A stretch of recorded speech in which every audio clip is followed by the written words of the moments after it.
વ્યારા તાલુકા વિકાસ અધિકારીએ પ્રધાનમંત્રી આવાસ યોજનાની મંજૂરી માટે ઓનલાઈન જીઓટેગ પુરાવા અને ઓફલાઈન સાધનિક પુરાવાઓ કચેરી ખાતે હોવા છતાં ચકાસણી કર્યા વિના જ આવાસ કેવી રીતે મંજૂર કરી?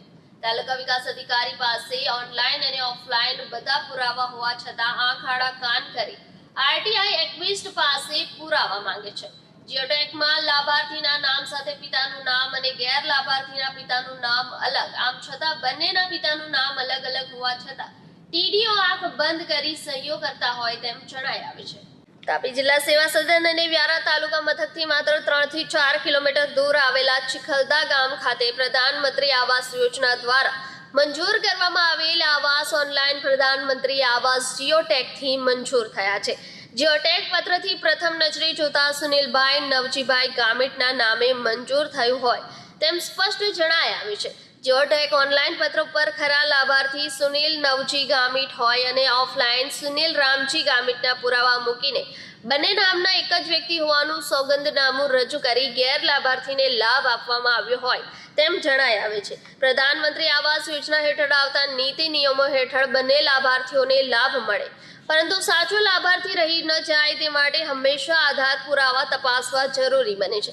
બંને વ્યક્તિઓ એક જ ગામના હોય, સરપંચ ગામનો મોભી જવાબદાર વ્યક્તિ હોય અને તલાટી કમ મંત્રી બીજા નંબરે વહીવટી જવાબદાર અધિકારી હોય, ત્યારે ગામમાં બે વ્યક્તિ એક જ નામ ધારણ કરતા હોય તો પિતાના નામ અલગ અલગ હોવાથી ઓળખ જરૂરી બને છે। સાચા લાભાર્થી હોવા તરીકે સુનિલ રામજી ગામિતે સોગંદનામું રજૂ કરેલ હોવાનું પોતે જણાવે છે, તો ઓનલાઈન જીઓટેગ સુનિલ રામજી ગામિતના પત્ર જોવામાં આવતો નથી, જે સાચા લાભાર્થી તરીકે નથી એ સ્પષ્ટ જોવાઈ આવે છે। ત્યારે અમલીકરણ અધિકારી તાલુકા વિકાસ અધિકારી વ્યારાનાઓને કેમ નજરે નથી દેખાતું?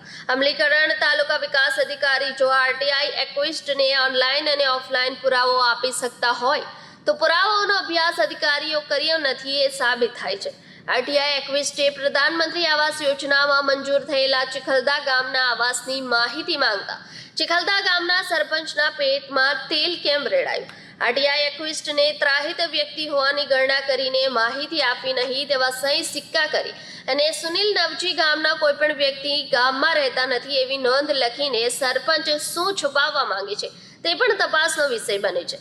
સરપંચ ગામની માહિતી શા માટે છુપાવવા માંગે છે, તો શું તાલુકા વિકાસ અધિકારી પ્રધાનમંત્રી આવાસ ચોરાયા બાબતે ખરેખર તપાસ કરાવશે કે હજુ કોઈ ફરિયાદીની રાહ જોતા રહેશે?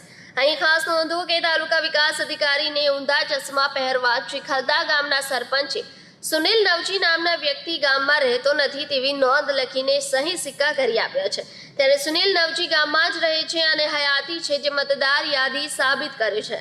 અને વધુ ઉમેરવામાં આવે તો કહી શકાય કે તાલુકા વિકાસ અધિકારી અલ્પના નાયરને આવાસ બાબતે 6 માસ પહેલા રૂબરૂ મળીને ધ્યાન દોરવામાં આવ્યું હતું, ત્યારે તમે અભ્યાસ કરીને મારી પાસે આવો એવો જવાબ આપ્યો હતો। હવે પુરાવો સાથે રૂબરૂ મળી આવાસની રજૂઆત કરી ત્યારે તાલુકા વિકાસ અધિકારી શું કાયદાકીય કાર્યવાહી કરે છે તે તો જોવું રહ્યું।